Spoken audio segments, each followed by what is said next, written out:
मुझे माफ कर दो ना सीनत, मुझे माफ कर दो सीनत, सीनत मुझे माफ कर दो। जुबैर कह रहा था कि उसने इस घर को जीनत और अपनी बच्चियों के नाम कर दिया है। मैं अपनी मर्जी से आई थी और अपनी मर्जी से ही यहाँ से जाऊंगी। नहीं नहीं नहीं, ये नहीं हो सकता, ऐसा नहीं होना चाहिए।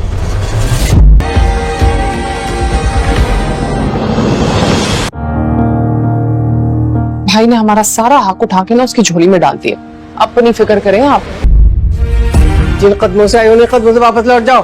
खबरदार जिस घर में कदम रखा आइंदा से। नाज़रीन, आप देखेंगे कि ज़ुबैर अपनी सारी जायदाद अपनी बीवी और अपनी दोनों बेटियों के नाम कर देगा। जब ये सब कुछ सिद्रा को पता चलेगा तो वो अपनी माँ को कहेगी मैं तो शादी असलम के साथ करके चली जाऊंगी इस घर से और आप रह जाएंगी अकेली। इसलिए मैं आपको कह रही हूँ कि आप इस बारे में सोचें। इधर आप जब देखेंगे कि असलम को ये चीज़ पता चलती है कि इसका बना बनाया खेल ख़राब हो रहा है तो उसे बहुत गुस्सा आता है। उसे तो वैसे भी सिद्रा से कोई मोहब्बत नहीं थी, वो तो सिद्रा से शादी भी नहीं करना चाहता था, वो तो सिर्फ इसके जायदाद से मोहब्बत करता था। और कहता है कि अगर अब ये ज़ुबैर सब कुछ अपने बीवी और बच्चियों के नाम कर देगा तो मुझे क्या हासिल होगा सिद्रा से शादी करके। इसलिए वो कहता है कि अब मैं सिद्रा से शादी बिल्कुल नहीं करूँगा। इधर आप देखेंगे कि जीनत जब ज़ुबैर से मिलने आती है तो ज़ुबैर उसकी मिन्नत मुसाजिद करता है और हाथ जोड़कर माफ़ी मांगता है और कहता है कि जीनत मुझे तुम माफ़ कर दो, मैंने तुम्हारे साथ बहुत बुरा सलूक किया है। लेकिन जीनत आगे से कुछ भी नहीं बोलती। इधर आप देखेंगे कि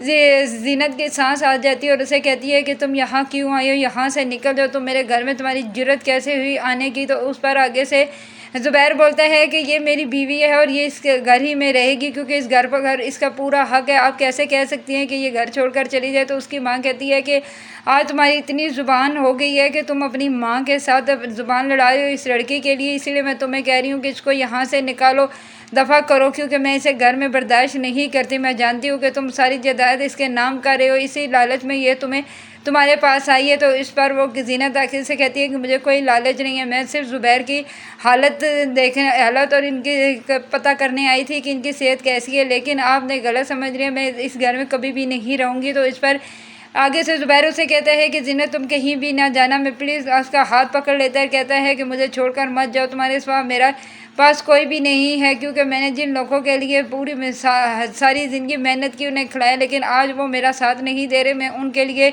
बोझ बन गया हूँ। और मैंने तुम्हारे साथ इतना बुरा सलूक किया लेकिन तुमने फिर भी मेरे बारे में सोचा और तुम्हें मुझे मिलने यहाँ पर आ गई। इसीलिए मैं कह रहा हूँ कि मुझे छोड़कर मत जाओ, मुझे माफ़ कर दो।